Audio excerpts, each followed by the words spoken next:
Smiley de la Manguriana Campuriana, ¿cómo estás? Espero que estés bien y que te prepares, importante hoy para esta charla que no te puedes perder porque, como siempre digo, de los autores vais a aprender muchísimas cosas. Yo he aprendido mucho de ellos y además aquí te traemos los mejores. Vamos a hablar con Paco Roca, pues uno de nuestros mejores autores y además que trae una de las mejores obras del año, Regreso al Edén. No te lo pierdas y además también te voy a dejar un easter egg. Al final del vídeo te voy a dejar una sorpresita que puede ser que te interese, o sea que no te pierdas este vídeo. Vamos a hablar con Paco, nos vamos para Valencia y a que nos cuente sus últimos trabajos y cómo ha vivido también estos últimos momentos. No te lo pierdas, vamos con él. Paco, maestro, qué grande. Tomos y Grapas, tu programa de cómics. Tengo como siempre el honor y el placer de tener por aquí a Paco Roca. ¿Qué pasa? ¿Cómo vas? ¿Qué tal? Muy bien, pues nada, aquí tranquilo con la maleta aparcada estos días. Sí, ¿no? Porque te estás haciendo ahora mismo, pues hablando un poco de Regreso al Edén en todos los sitios, pero desde casa con el pijama puesto, prácticamente. Ya, mira, por fin, ¿no? Por fin he podido ya completar lo que es vivir en pijama. Ya no tengo ni que quitármelo para ir a las presentaciones. Sí, ¿no? Ahora ya directamente puedo hacerlo todo desde casa. Pero la verdad es que, o sea, por un lado es muy cómodo y demás, pero por otro lado sí que es verdad que pierdes algo que yo creo que es esencial, ¿no? Y es el ponerle cara a los lectores, ¿no? Y el contacto con los lectores, porque si no, es como, no sé, como estar trabajando en una cadena de montaje o algo así, ¿no? Que no sabes muy bien tu trabajo para qué sirve, ¿no? Porque nunca ves el lector, ¿no? Con tu libro y sus comentarios. Entonces, pues bueno, está siendo un poco raro. Sí que yo te vi un directo con Astiberri en medio del encierro que hiciste para Instagram y lo decía, ¿no? Que estaba muy contento porque en verdad tú que siempre estás en pijama pues era como el día a día, pero sí que es verdad que la situación es diferente, ¿no? Hacer una obra y ahora promocionarla y todo el proceso pues desde casa obligado no es lo mismo que cuando hablas con quien quieres. También es cierto que bueno, prácticamente desde que publiqué Arrugas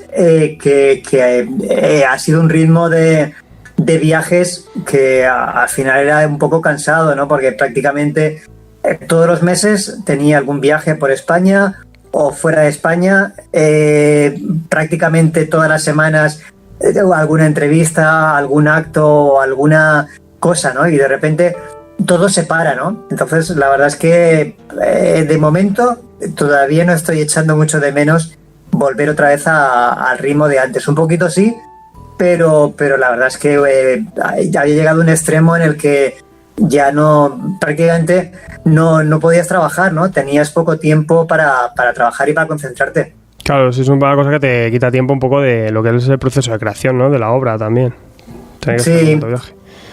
Sí, porque continuamente estás cortando, ¿no? Lo que estás haciendo para tener que viajar o tener algún acto, ¿no? Y la verdad es que estos meses me han venido genial por eso, porque he trabajado como hacía pues muchísimos años, ¿no? Como te decía, como hasta antes de Arrugas, ¿no? Que no podía estar centrado en un cómic o en un trabajo sin ningún tipo de interrupción.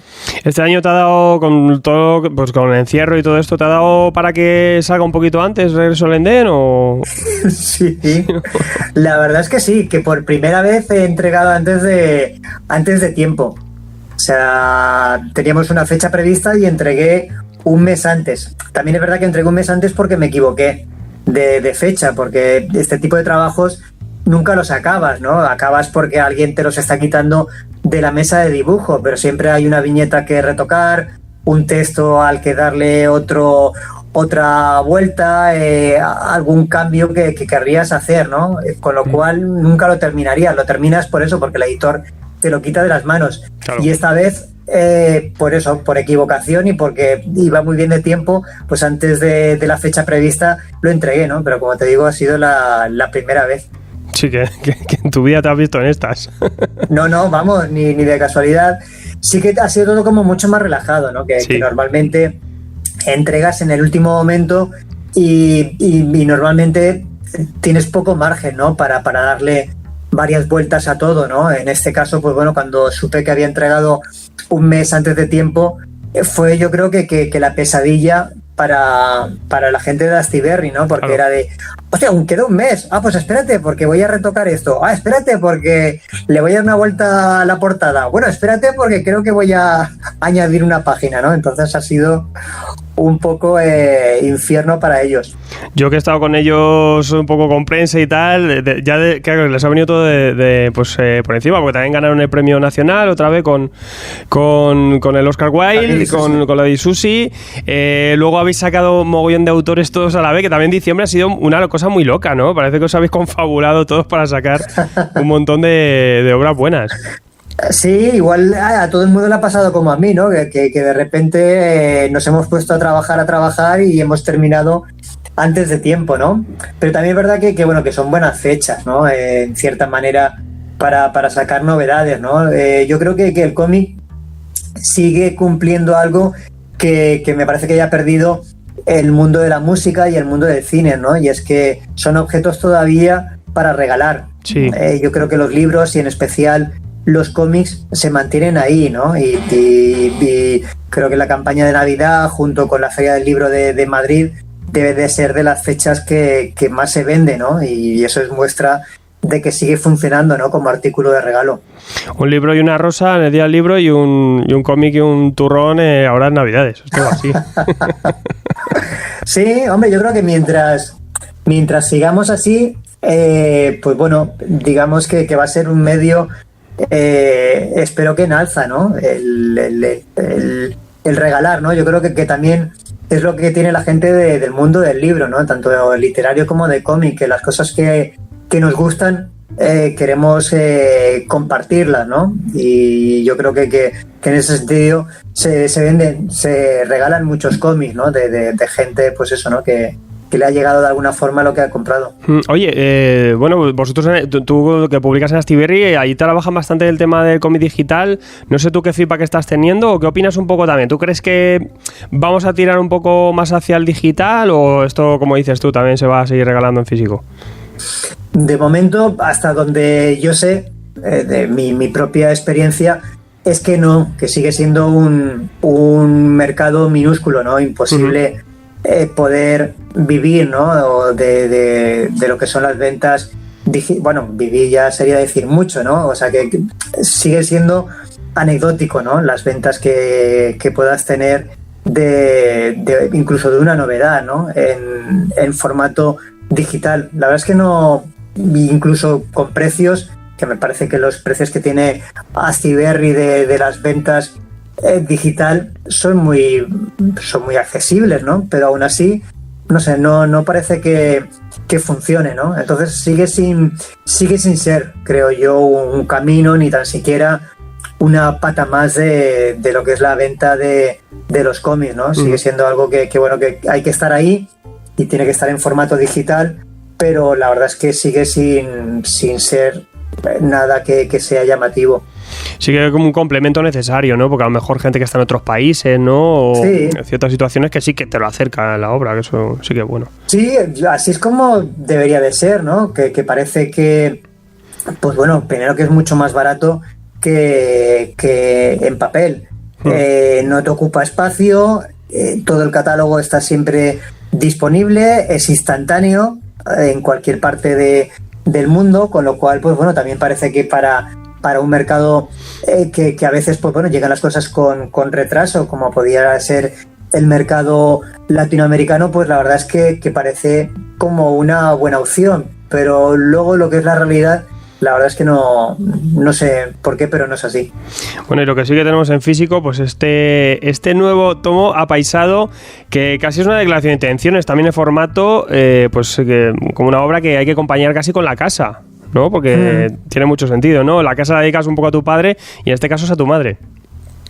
Bueno, no surge exactamente así, ¿no? Con esa intención de querer hacer uno sobre mi madre y otro, bueno, uno sobre mi padre y luego uno sobre mi madre. Ha sido un poco casual. Incluso el formato tampoco era para darle una unidad a las dos historias. Sí que tiene, ¿no? Un punto en común que fue, pues bueno, pues la casa la hice cuando murió mi padre y como he contado alguna vez, ¿no? Me quedé con la espina clavada de no haber sabido más de su vida, ¿no? Y cuando me puse a trabajar con ese cómic, me di cuenta de que había mucha parte de su vida que yo no sabía, ¿no? Y no quise que me pasase lo mismo con mi madre. Entonces no fue una intención de, bueno, pues ahora voy a hacer una historia sobre ella, sino más bien fue pues el querer grabarla para tener esa memoria, ¿no? Para que no se perdiese todo lo que mi madre había vivido y que me contase también sobre su madre, a la que yo nunca conocí. Entonces, en principio, grabé conversaciones con ella durante semanas, un par de veranos, iba grabándola, pero sin ninguna intención, como te digo, de querer hacer nada con esas grabaciones más que guardar su memoria, ¿no? Porque ella ya es muy mayor. Pero sí que es verdad que de esas conversaciones apareció el tema de la fotografía, de su madre y demás, y de ahí empecé a darle vueltas, ¿no? A la posibilidad de hacer una historia, ¿no? Alrededor de esa fotografía. Y luego el formato apaisado, no sé, me parece que es un formato que al igual que la casa, ¿no? Que es íntimo, me parece más íntimo el formato horizontal que el vertical, que da más para un tono pausado y además me parece que es más divertido, ¿no? De trabajar con él, ¿no?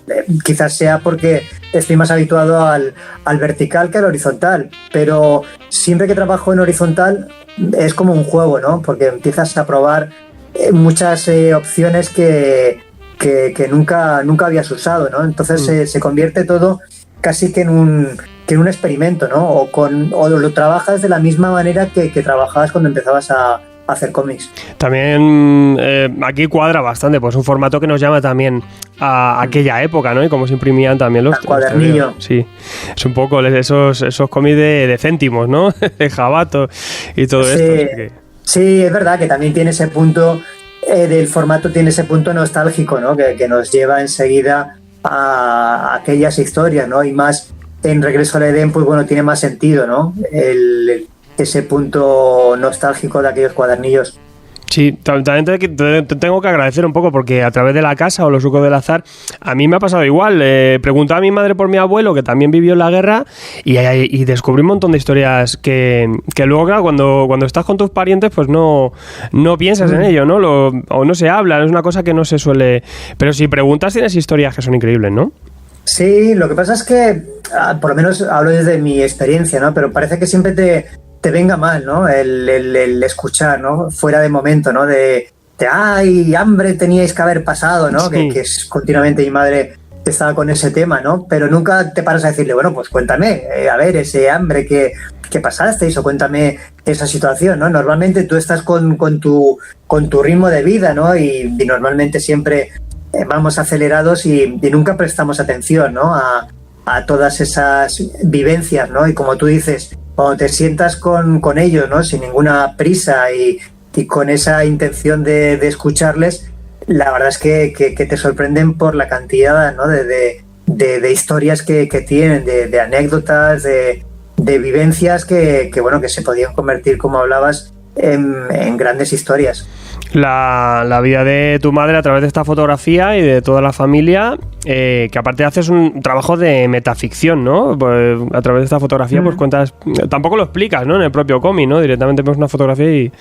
No, tampoco era mi intención, como te decía, ¿no? El querer contar la historia de mi madre, ¿no? Cuento la de Antonia desde un narrador que soy yo, pero podía ser cualquier persona, cualquier mujer de aquella época, y el narrador tampoco tiene ese vínculo especial, ¿no? con esa persona, ¿no? Pensaba que así me funcionaba mejor, porque pensé en hacerlo totalmente, pues eso, ¿no? El hablar en primera persona y relatar la historia de mi madre. Pero yo creo que la ficción me da esa, digamos que esa pequeña distancia como para poder desnudarme con menos pudor, ¿no? Puedes contar las cosas y siempre te escudas en que es ficción, ¿no? O el lector puede pensar que es ficción o no sabe hasta dónde llega la ficción, ¿no? Y sobre todo también me viene bien cuando hablas de gente que te es cercana, ¿no? Pues mi madre o mis hermanos o otros familiares, ¿no? Que pueden sentirse, no sé, no ofendidos porque no hay nada para ofenderse, pero que igual pueden tener un cierto pudor, ¿no? De que yo cuente determinadas cosas, ¿no? Entonces el darle esa pequeña distancia, ¿no? De que es ficción, pues la verdad es que para mí me sirve, ¿no? A la hora de no autocensurarme al crear la historia. Claro, y también, bueno, aparte de hacer este retrato familiar, también lo que hacemos es viajar a una época de posguerra que la sociedad y la política, la situación de todo el mundo, o de la gente pues más humilde, pues era totalmente distinta, ¿no? Un choque que muchos lo tenemos presente, pero que visto de nuevo, echando la mirada para atrás, notamos esa diferencia, esa brecha o las cosas que se han ganado, ¿no? Sí, bueno, es que estamos muy cerca de todas esas personas, ¿no? Pues para unos eran, como es mi caso, las madres, para otros son las abuelas, o para muchos es lo que ellos vivieron en su infancia o cuando fuese, ¿no? Y la verdad es que fue una época terrible, ¿no? Pero que es verdad que con el paso del tiempo ellos lo cuentan ya casi como, bueno, como entre con una media sonrisa, ¿no? De fíjate el hambre que teníamos, que hacíamos tal cosa, ¿no? O nos íbamos a dormir sin comer, ¿no? Pero cuando te empiezas a poner en la piel, ¿no? Que tienes que empatizar para poder contar la historia, empiezas a darte cuenta, ¿no? Del drama, ¿no? De eso, ¿no? De levantarse y que no haya nada para comer, y que la madre les diga que se tiene que iros a jugar, a que se os pase el hambre, ¿no? Que llegue la noche y acostarse sin haber comido nada, ¿no? Y contarme que bueno, que no podía dormir del hambre que tenía, ¿no? Y a renglón seguido decirme, pues imagínate, ¿no? Mi madre, el tiempo que haría que no comía para que a nosotros, a sus hijos, se nos enviase a la cama sin comer, ¿no? Pues bueno, empiezas a darte cuenta, ¿no? Del drama. Y luego también del drama que suponía el no poder quejarse, ¿no? Porque era una España en la que lógicamente no podías quejarte de que estabas pasando hambre, no podías quejarte de ese gobierno ineficaz, no podías quejarte de que nadie te podía ayudar para ello, ¿no? Y nunca se han quejado de ello, ¿no? Y cuando alguno de ellos se ha quejado ya en la democracia o en los últimos años, ¿no? Cuando nos hemos preocupado por reconstruir esa memoria, enseguida hay gente que parece que se ofenda de estas cosas, ¿no? Y habla de victimismo rencoroso, de falso victimismo, ¿no? Este tipo de cosas que dices, bueno, pero ¿qué más os da, ¿no? Que la gente pueda recordar, ¿no? Por primera vez, ¿no? Después de tantos años, pues revivir y quejarse, ¿no? O exponer lo que para ellos fue un periodo dramático, ¿no? Que para ellos al final es la mayor parte de la población, ¿no? Porque hablamos de un periodo en el que si había algo democrático, como cuento en el cómic, fue la miseria, ¿no? Y solamente unos pocos se pudieron salvar de ella. Claro, es que incluso aunque estemos hablando de una época o hacer una historia en la época medieval, la situación de todo el mundo no era igual, pero la de la gran mayoría pues sí, ¿no? Y aquí es un reflejo del obrero medio, ¿no? Y de las familias que estaban pues sobreviviendo un poco y como dices tú, tenían para lo justo, pero quizá demasiado justo, ¿no? Sí, no, desde luego, o sea, era una miseria que según los datos y demás, sin precedentes, ¿no? O sea, hay estudios, ¿no? Historiadores que han investigado con los datos internos, ¿no? Del propio gobierno, y se habla de cientos de miles, ¿no? La gente que murió a causa del hambre, ¿no? O por el hambre en sí, o por enfermedades relacionadas con la falta de nutrición, ¿no? Y hablamos de que se cebó, lógicamente, como pasa siempre, pues en la gente más humilde, ¿no? Que como digo, era una gran mayoría de la gente, ¿no? Y el Estado, la verdad es que estuvo más preocupado en otros asuntos que en intentar, ¿no? Ayudar a toda esa parte de la población.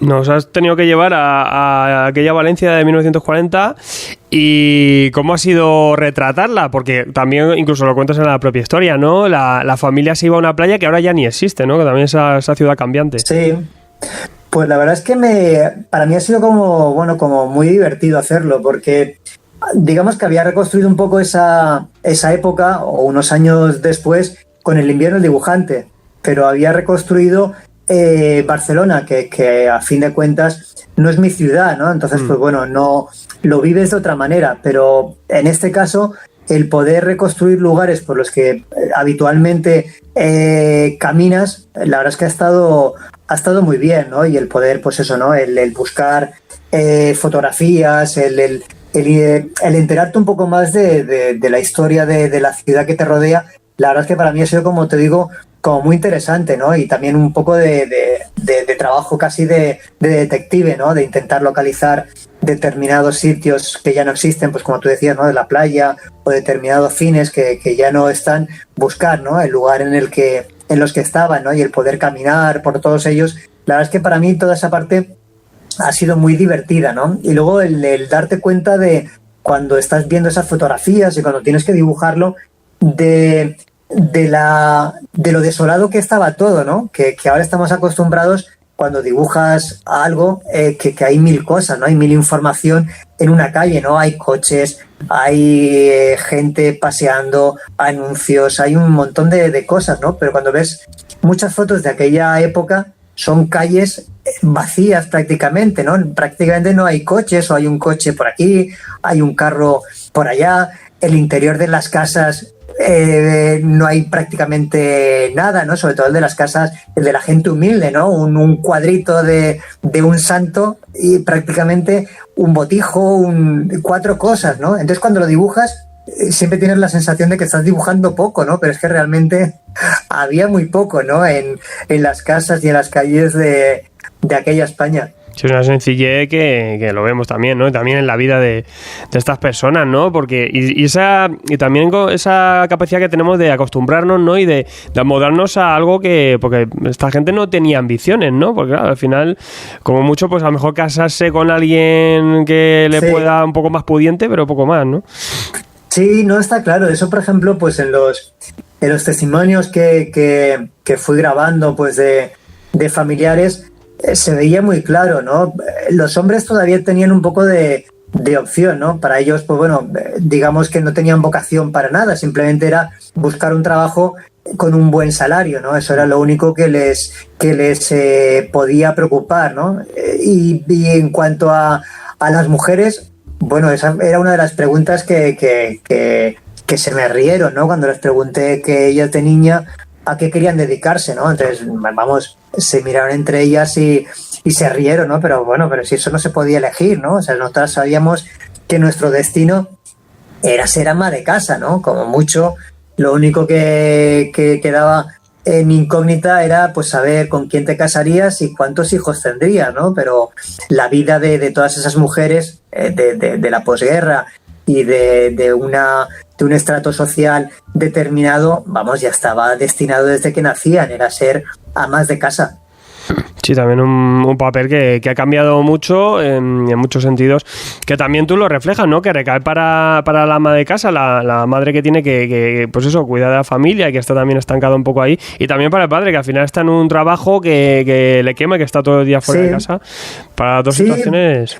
La verdad es que era una sociedad en la mayoría de aspectos muy frustrante, porque pues como tú dices, ¿no? Pues el padre de esta familia, pues bueno, tiene un trabajo que no le gusta, haciendo todas las horas del mundo, porque en esos momentos no había demasiadas condiciones laborales, aguantando lo que haga falta y simplemente además para subsistir, porque tampoco es que te matabas a trabajar para tener un sueldo que te pudiese permitir unos ciertos caprichos, no, era sobrevivir, ¿no? Y sobrevivir además hipotecándose, porque tenías que comprar en el mercado negro lo que no podías conseguir, realquilando habitaciones. Digamos que era una economía totalmente de subsistencia, ¿no? Y lógicamente, claro, no existían, no tenían ningún ocio ni nada que pudiesen hacer más que las cosas gratuitas, ¿no? Pues como cuento, salir a tomar la fresca o ir a la playa, ¿no? Que eran las dos cosas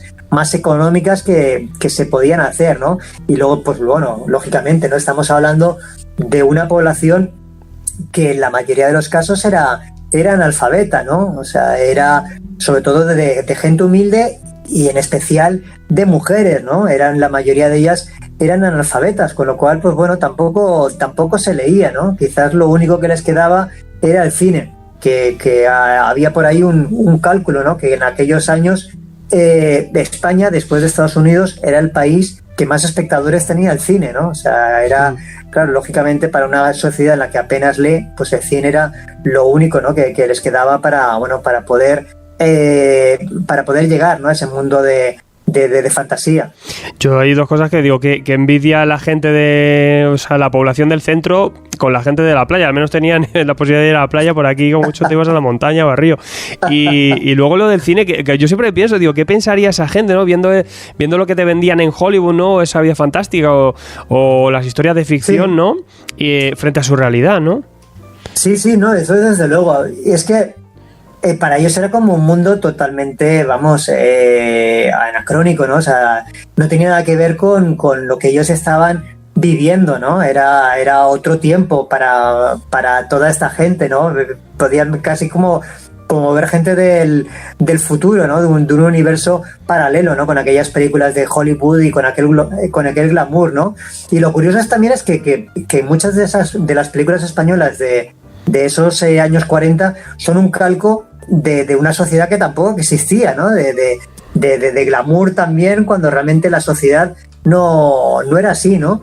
Y luego cuando ves también, por ejemplo, la hemeroteca, ¿no? de periódicos del momento, ves también anuncios que no tienes claro a quién van dirigidos, más que a esa pequeña parte de la población que además era la que compraba la prensa, ¿no? Que sabían leer y tenían un cierto interés por lo que hacía Franco, ¿no? Que era para lo que servía la prensa en aquella época, ¿no? Y ves anuncios de champán, ves anuncios de este año el gran baile se celebrará en el Hotel Casino, por ejemplo, ¿no? Y dices, bueno, la gente que se está muriendo de hambre, esto es otro mundo, ¿no? Para todos ellos, ¿no? Entonces la verdad es que es muy curioso, ¿no? Ver esas dos realidades, que también en cierta forma se ve en El Nodo, ¿no? Donde es como un mundo de fantasía, ¿no? Lo que sucede ahí, ¿no? Entonces es muy curioso, ¿no? Ver la gente lo que debía pensar, ¿no? Viendo todo este tipo de cosas. Pero también como cuento en el cómic, yo creo que se asumió, de hecho siempre se ha asumido, ¿no? Que la gente pobre estaba en el lugar que le correspondía, ¿no? Yo creo que es la única manera de que todas estas cosas se puedan, ¿no? De que la injusticia social, ¿no? Y la desigualdad solamente se pueden soportar cuando tú piensas que hay como una ley divina que coloca a cada uno en su sitio, ¿no? Porque si piensas que hay una injusticia es cuando se llega a una revolución o cuando se va contra este tipo de situaciones, pero si no, pues bueno, la gente asumía, ¿no? Que era lo que le correspondía y además digamos que la guerra civil ya había colocado a todo el mundo en su sitio, ¿no? Todos los logros que podía haber empezado a plantearse durante la República, pues bueno, se fueron todos al garete, ¿no? Con la guerra civil, ¿no? Con lo cual, pues bueno, aquella gente tuvo que aceptar lo que había pensando que era lo que les tocaba. Una sumisión que incluso hoy en día todos aceptamos de alguna forma, ¿no? Incluso ahora, que es todavía más falsa porque hacemos la revolución en Twitter y no en la vida real, ¿no? Es una cosa que al final... No, es verdad que en cierta manera todavía, en la actualidad, todavía seguimos teniendo, ¿no? Ese prejuicio, ¿no? A que hay una ley universal, ¿no? O divina que coloca a cada uno en su sitio, ¿no? Y que si el pobre es porque no trabaja lo suficiente, ¿no? Sin embargo, la gente que tiene dinero, pues consideramos que se esfuerza muchísimo más o que es más capaz o es más inteligente, ¿no? Como si genéticamente estuviesen más predispuestos a estar en el lugar que les toca, ¿no? Es algo que todavía lo vemos hoy, ¿no? Y muchísimas medidas económicas y demás siempre están hechas para apoyar a la gente de arriba, porque se supone que ese es el reparto lógico de la riqueza, ¿no? De arriba hacia abajo. Sin embargo, las veces que se da el dinero a las clases inferiores, se considera que es dinero tirado, que vas a crear una sociedad de vagos, que no están preparados para gestionar el dinero. Entonces, en cierta manera, todavía, ¿no? Esos prejuicios siguen existiendo. Sí, que lo vamos cambiando cositas, pero sí, totalmente. Es una cosa que yo creo que nos va a arrastrar siempre. Y luego también, otra cosa también que reflexionar sobre en Regreso al Edén, es un poco del existencialismo, ¿no? Sobre nuestro paso por la vida, lo que dejamos un poco, nuestra huella, ¿no? Y también pues como estas personas sencillas, pues a fin de cuentas ahí estaban, pero sin mucha más pretensión, ¿no? Sí, también eso, ¿no?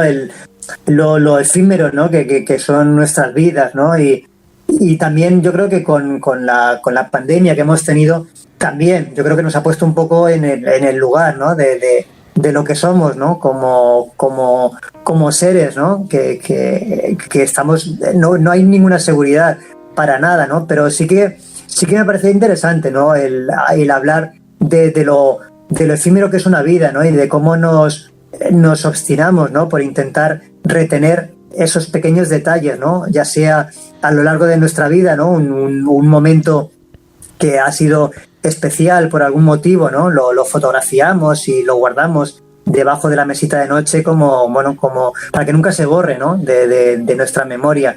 Y luego también, pues a otro nivel, pues cómo perduramos, ¿no? Más allá de nuestra propia existencia, ¿no? Y cómo al nacer cogemos incluso la vida de otras personas, ¿no? Necesitamos sentirnos parte de algo, ¿no? De que pertenecemos a una cultura, a una civilización, a la humanidad en sí, que somos parte de unos héroes ancestrales, en el caso de que seas un nacionalista o que busques una identidad patriota, ¿no? Pues te unes a determinados personajes del pasado, ¿no? Y también, lógicamente, ¿no? Hacemos cosas para que perduren a nosotros mismos. Entonces me parecía interesante, ¿no? Porque al final yo creo que Regreso al Edén también habla de eso, ¿no? Habla de la memoria, ¿no? De cómo la retenemos y cómo la reconstruimos continuamente, ¿no? Pues personajes como Antonia que reconstruyen su pasado para sentirse a gusto con su presente, y como eso mismo, pues bueno, lo hacen todas las civilizaciones, ¿no? De reescribir continuamente su pasado para fomentar una unión o para crear un enemigo común contra el que luchar, ese tipo de cosas. Y sobre todo lo importante también que recordarlo, ¿no? Todo esto, ¿no? Y tenerlo escrito, ¿no? Ese paso que hemos hecho. Sí, no, sin dudas, ¿no? Para Antonia era algo que mi madre me contaba, ¿no? Pues el retener ese tiempo, ¿no? El que ella, lógicamente, pues hace más años que no está con su madre, que ha vivido sin su madre que con su madre, ¿no? Pues hace 80 años que murió su madre, ¿no? Y prácticamente no se acuerda de ella, no se acuerda de su cara, o sea, se acuerda de lo que representaba su madre y de esos momentos, pero no le pone cara, ¿no? Y para ella esa es la importancia también que tiene esa fotografía, ¿no? De ser capaz de anclar con un momento vivido, ¿no? De poder mirar la foto y de repente volver, ¿no? A tener la imagen de esa madre, ¿no? Es la importancia también de esas fotografías como eso, ¿no? Como momentos congelados en el tiempo. ¿Qué pensó tu madre al acercarse o al echar un vistazo a Regreso al Edén? Pues bueno, la verdad es que muy emotivo, ¿no? Durante todo el tiempo que estuve haciendo ese cómic, pues quería que lo viese mi madre, ¿no? Y mi madre, pues bueno, ya va a cumplir 89 años dentro de muy poco, ¿no? Y con toda esta pandemia, pues claro, tienes ahí la sensación de que pues igual se va cualquier día de estos, ¿no? Y para mí era como de, esto tengo que terminarlo y tiene que verlo, o sea, sería un drama, ¿no? Que mi madre no pudiese ver este cómic, ¿no? Y cuando por fin se lo pude llevar, la verdad es que fue, pues eso, muy emotivo, porque valió la pena solamente por eso el haberlo hecho, ¿no? Mi madre lo estuvo ojeando, porque como digo, pues bueno, leer le cuesta mucho y más con la edad que tiene, pues bueno, ya le cuesta mucho cualquier cosa. Y la verdad es que se puso a llorar, ¿no? Viendo su historia dibujada y viendo cosas como, bueno, como el momento en el que hago que su padre pegue a su madre, ¿no? La verdad es que con eso también se emocionó mucho, ¿no? Y cuando terminó, cogió el libro y lo abrazó. Y me dijo, ay, hijo mío, qué gran regalo me has hecho, esto es único, cuidadlo mucho, ¿eh? Cuando yo no esté aquí, lo guardáis, lo cuidáis y lo sacáis de vez en cuando y lo miráis, esto que no se pierda, ¿eh? Porque sería un drama. Y dije, pero mamá, hay 25.000 libros más como este. Y entonces ella se quedó como de, ¿en serio? Y yo, sí, hay, en todas las librerías hay un libro. Entonces era como de, ostras, hijo mío, ¿tú sabes lo que estás haciendo? Bueno, pues espero que funcione. Entonces se quedó como bastante abrumada, ¿no? De pensar que había dedicado un tiempo y un esfuerzo y la editorial un dinero a hacer un cómic sobre su vida, ¿no? Eso la dejó como bastante impactada. Pero al menos la deja tranquila, ¿no? Dice, bueno, voy a ir a la casa cualquiera que sé que por ahí anda, ¿no? En la estantería de muchos. Eso, pues sí que... sí, pero también yo creo que es un poco uno de los motivos también de hacer esta historia, ¿no? Y es que realmente la vida de Antonia no es más interesante ni menos que la de la mayoría de la gente. Posiblemente otras personas, otras mujeres tuvieron vidas heroicas, ¿no? En el sentido de que consiguieron salir del lugar que tenían predestinado y luchar contra el sistema o lo que sea, ¿no? Pero la verdad es que la mayoría de la gente no lo hizo, ¿no? Y es gente que nunca sería protagonista de nada, ¿no? De ningún tipo de historia. Entonces, en cierta manera, también, no sé, pensaba que se merecen, ¿no? Esa oportunidad de tener voz, ¿no? En una historia, ¿no? Como la voz de la normalidad, ¿no? De lo que fue, pues bueno, como digo, el 90% de los españoles. Sí, totalmente. Y luego también, ya pasar también a nivel gráfico y narrativo por esta obra hay que pasar, Paco. Desde que abres el tomo tenemos un fade-in en negro. Es todo narración y además la complejidad que utilizas al montar la estructura de esta obra, pero sigues con esta fórmula de hacerlo para todo el mundo y que sea sencillo. ¿Cómo haces? ¿Cómo has estructurado esto? Porque a nivel narrativo y gráfico es una locura. Bueno, yo creo que claro, el mundo del cómic te permite, claro, cada uno dirá lo suyo, sí, del medio en el que trabaja, pero el cómic es que te permite, yo creo que todo ese tipo de juegos, ¿no? En el que el libro en sí ya es parte de la historia, ¿no? Por eso no quería que llevase ningún texto, ¿no? Que desde que abres el libro ya es la historia, ¿no? No te aparece ni el ISBN, ni te aparece de nuevo el título, ni te aparece un prólogo, nada de esto, ¿no? Que te haga darte cuenta de que vas a leer una ficción o lo que sea, ¿no? Me parece que empezar directamente ya con la historia, empezar con ese negro, nos servía para, bueno, directamente ya sin pausa, ya estás dentro de la historia, ¿no? Y ese negro vas a ir descubriendo lo que significa, ¿no? Como tú dices, tiene una parte ya narrativa, no es casual todas esas páginas, ¿no? Y dentro del cómic yo creo que se puede intentar crear, ¿no? esa sensación del vacío, ¿no? Con páginas y páginas de negro, ¿no? Hasta que aparece ese pequeño destello, ¿no? De que es lo que somos al fin y al cabo, ¿no?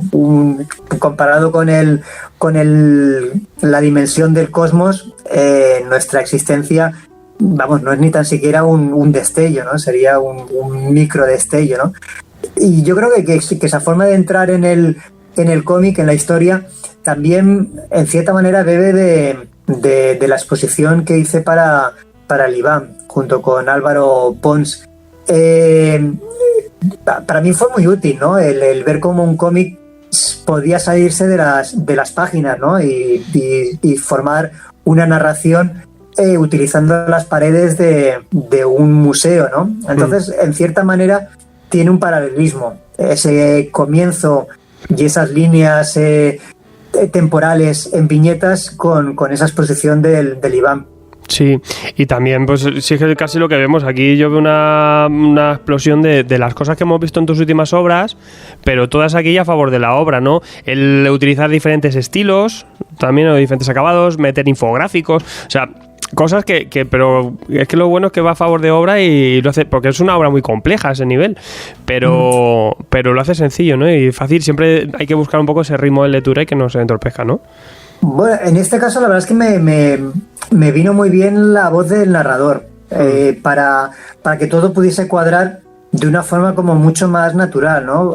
Es verdad que esos elementos, como tú dices, ya los he utilizado en otros cómics con otro tipo de narración, ¿no? Digamos, más cinematográfica, por hablar, usando otro medio, en el que los diálogos y la acción de los personajes van moviendo la historia, ¿no? Y funcionan, pero aquí yo creo que lo hacían de una forma mucho más fluida, ¿no? Porque la narración o ese narrador es el que va moviendo la historia, ¿no? Y luego todo lo demás es como elementos que van apareciendo ahí de fondo, ¿no? Con lo cual, pues bueno, funciona, creo yo, a dos niveles, ¿no? Y yo creo que también poco a poco te vas dando cuenta de que te vas quitando, ¿no? Prejuicios que tienes encima, ¿no? También yo creo que unido a lo que quieres contar, ¿no?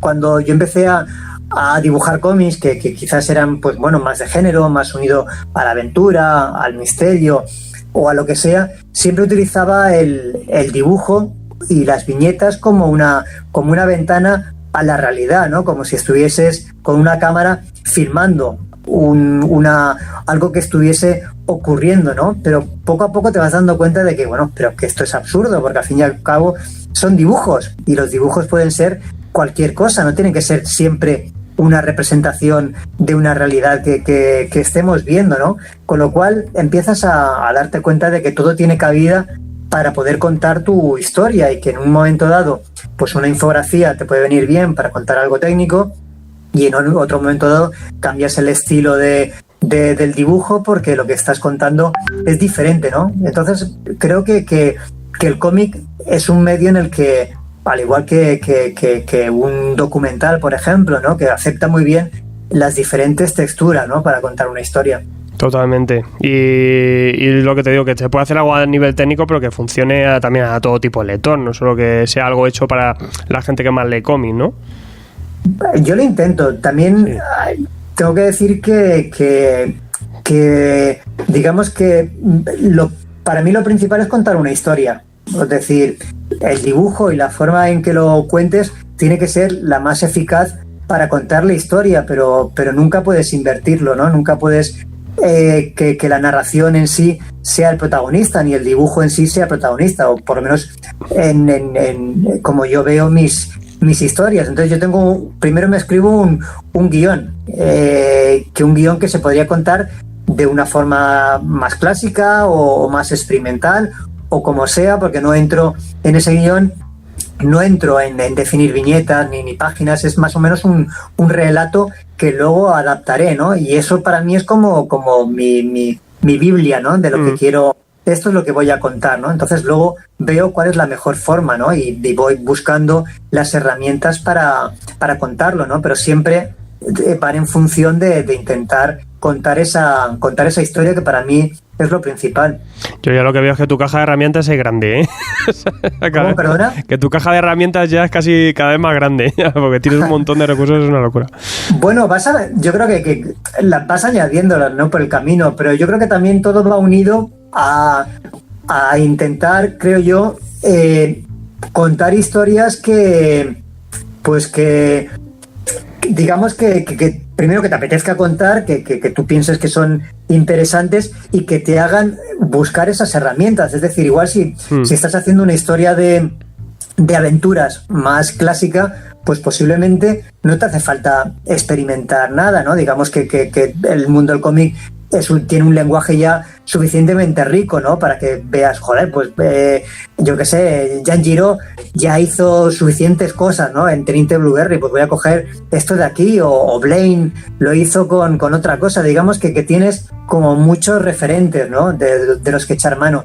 Cuando intentas contar las historias de otra forma, ¿no? En el que necesitas quizás meterte más en la cabeza de los personajes, ¿no? El salirte un poco de lo que hablamos, ¿no? De lo puramente cinematográfico, por decirlo de alguna forma, y entrar más en determinados personajes o en cosas más descriptivas de una sociedad, te das cuenta de que necesitas, ¿no? Herramientas nuevas, ¿no? O alterar las que ya existen para poder contar eso. Que, pues eso, que ¿cómo estás viendo un poco la recepción con ahora ya que vemos unas semanitas o qué feedback estás teniendo? Me imagino que todo positivo. Sí, bueno, la verdad es que de momento está yendo muy bien, ¿no? Pues tanto pues las ventas como los comentarios, ¿no? Y es curioso porque yo creo que con esta historia, con Arrugas y con La Casa, ocurre algo similar, ¿no? Y es que el lector va mucho más lejos de lo que tú has hecho, ¿no? Y normalmente los comentarios que te puede hacer un lector o que ves por ahí unen la experiencia personal con lo leído. Sí. Entonces es como, por ejemplo, no sé, Regreso al Edén, pues me ha gustado tal, la vida de Antonia, no sé qué, que me ha recordado a mi madre o a mi abuela, que ella vivió, que no sé qué, que hizo, que tal, ¿no? Entonces dices, bueno, pero eso no está en el cómic, o sea, claro. Esto te lo estás poniendo tú de tu propia cosecha, ¿no? Entonces es curioso, ¿no? Y muy interesante, ¿no? Ver cómo hay historias que por ejemplo no ocurre, por ejemplo, pues en El invierno dibujante, o que no ocurre en El tesoro del cisne negro, por ejemplo, o incluso en Los surcos del azar, pero que en estas sí, ¿no? Que son como una especie de puente para llegar a tus propios sentimientos, ¿no? Y que acabas valorando esa obra no por lo que es, sino por lo que tú haces que sea, ¿no? Entonces es curioso, ¿no? Porque es algo que te sobrepasa, ¿no? Que realmente son cosas que dices, bueno, me parece genial, pero eso no está en el cómic. Yo creo que al fin de cuentas también son las obras que calan, ¿no? Que te dejan cierta huella, ¿no? O eso, te haces personales y también te emana cosas tuyas, ¿no? Eso también... Yo creo que también para eso están las historias. Sí, claro, yo creo que hay diferentes tipos de historias, ¿no? Están, en cierta manera, las que nos cuentan algo que nos interesa por la extrañeza de la situación, pues como pudiera ser lo que hablábamos antes, El tesoro del cisne negro o Los surcos del azar, que normalmente nunca nos veremos en esa situación. Y hay otras que nos gustan porque las conocemos, ¿no? Porque abren una puerta que tras ella están nuestros sentimientos, ¿no? Que comprendemos perfectamente, ¿no? Vivencias que nos son como muy similares, ¿no? Entonces, pues bueno, empatizamos con ellas y entonces añadimos a veces más de lo que hay, ¿no? Son como el botón que nos despierta unas sensaciones determinadas. ¿Y te vas a poner con algo ya? ¿Estás con algo entre manos? ¿O estás a un poco de...? Pues tengo algún proyecto, pero todavía están ahí que no puedo hablar mucho de ellos. Uno es una cosa así un poco extraña, muy diferente a todo lo que he hecho, pero bueno, todavía no puedo decir mucho porque está todo un poco en el aire, ¿no?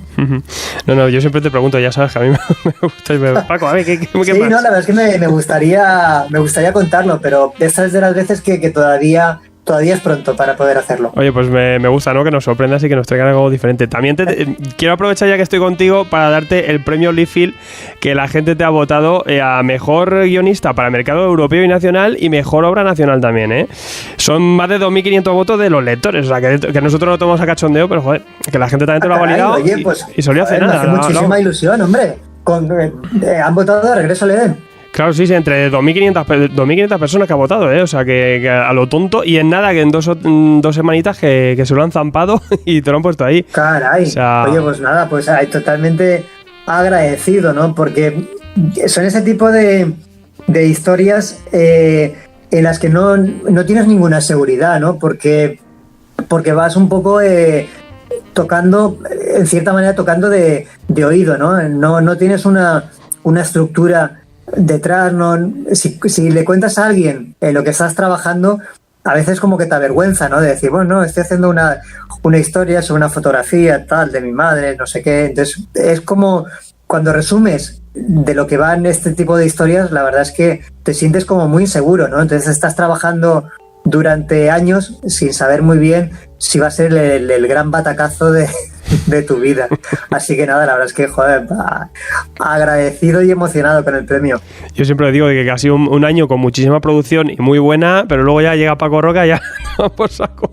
Ya no, que también me parece que como tú dices, ¿no? Yo creo que a nivel nacional, ¿no? Ya no vamos a entrar a nivel internacional, pero creo que estamos en el mejor momento creo que el mundo del cómic en España ha tenido, ¿no?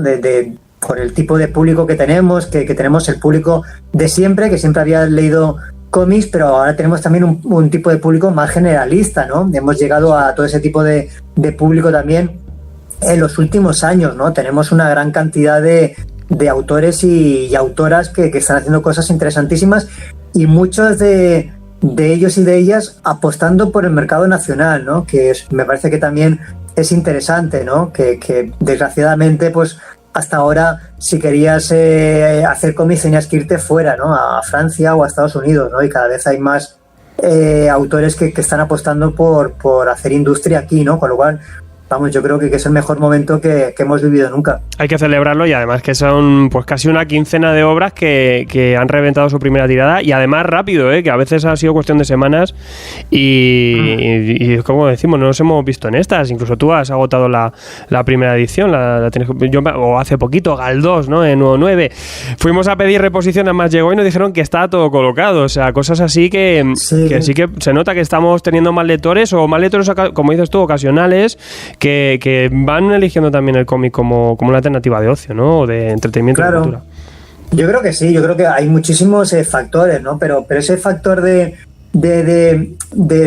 los autores también, ¿no? Apostando por sus lectores, ¿no? Que a veces siempre ha sido complicado, ¿no? Porque nunca ha habido un gran mercado, pero al final, digamos que es lo habitual en el mundo del cine, ¿no? Pero en el mundo de la literatura sí, ¿no? En el que tú piensas en tus propios lectores, ¿no? Y tú como autor también eres ciudadano y sabes lo que se mueve a tu alrededor, ¿no? De una forma consciente o inconsciente, pero estás en sintonía con esos lectores, ¿no? Con lo cual, a la hora de crear historias, eres consciente, ¿no? De a quién te diriges, ¿no? Entonces, me parece importante esa apuesta de esos autores españoles por crear historias para lectores españoles, ¿no? Y fruto de ello yo creo que, pues eso, ¿no? De que cada vez tenemos más lectores.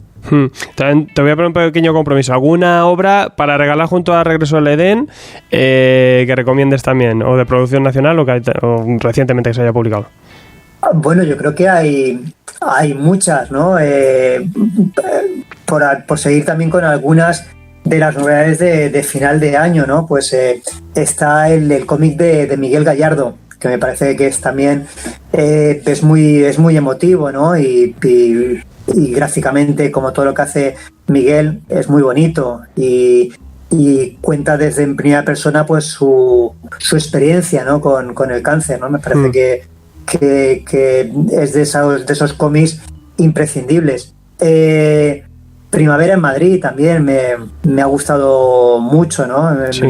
Ya me gustó mucho el anterior que había hecho Magius, el de método Géminis era. Y la verdad es que también me ha gustado mucho.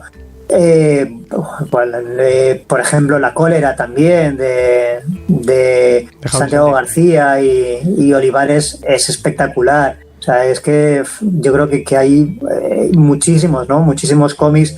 Bueno, hay muchos que lo que pasa siempre que tengo que hacer una lista, que nunca me acuerdo de, sí. de más, pero me parece que sí, ¿no? Que este año ha sido un gran año, ¿no? para el cómic nacional. Pues totalmente, ¿no? Y con un alto nivel de calidad, que luego sí que en otro mercado nos ha costado un poquito más, y en cambio aquí en España pues sí que puede ser a lo mejor el encierro que nos ha dado más tiempo, ¿no? Para confeccionar estas obras, y hay que celebrarlo, ¿no? Que nos vayamos abriendo un poquito el mundo del cómic a descubrirlo cada vez más gente, y es que es muy importante. Y pues nada, Paco, pues muchísimas gracias, como siempre un placer. Nada, hombre, un gustazo. Y espero que la próxima vez pueda ser ahí en persona. Sí. Que nos veamos, que nos abracemos, que nos besemos. Sí, totalmente. Que podamos hacer todo ahí y firmar ejemplares y lo que haga falta. Pues seguramente dentro de poquito lo veamos, porque nos hace falta a todos un poquito más de estar en contacto.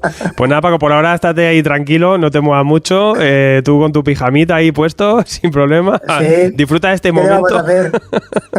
Que luego no va a pasar. Oye, un gran abrazo, ¿eh? Pues nada, Paco, muchas gracias. Chao. Bueno, y como te dije al final del vídeo, viene sorpresita. Acuérdate, no olvides suscribirte y no perderte nada, porque dentro de poco vamos con vídeos muy bestias. Y la sorpresita es que tenemos unos cuantos tomos firmados y dedicados por Paco Roca. Los tienes ahora mismo disponibles en la tienda. Son muy limitados, muy poquitos. Te dejo aquí el enlace en la descripción y en el comentario fijado, el enlace para que, si quieres, pues accedas a ellos. Si pone que está firmado, es que viene dedicado. Si no, a lo mejor es que ya vienes tarde al vídeo, que puede ser que esto dure poquitas horas. Como siempre, pues un placer leerlo, y oye, también Paco, que se ha molestado un poco en mandarnos unos ejemplares firmados y todo el tema. Hemos tenido que hacer una logística ahí, pero muy guay también que estos autores se impliquen y se hagan estas presentaciones, que al final, a fin de cuentas, es lo que es esto, de forma virtual. O sea que bueno, ahí os dejamos la opción, y como siempre, pues muchísimas gracias, leed mucho, y Jailida, que la viñeta os acompañe. Suscríbete y no te pierdas nada. Te traigo mazo cómics, hasta morrisonadas. Si no lees cómics, es una cagada.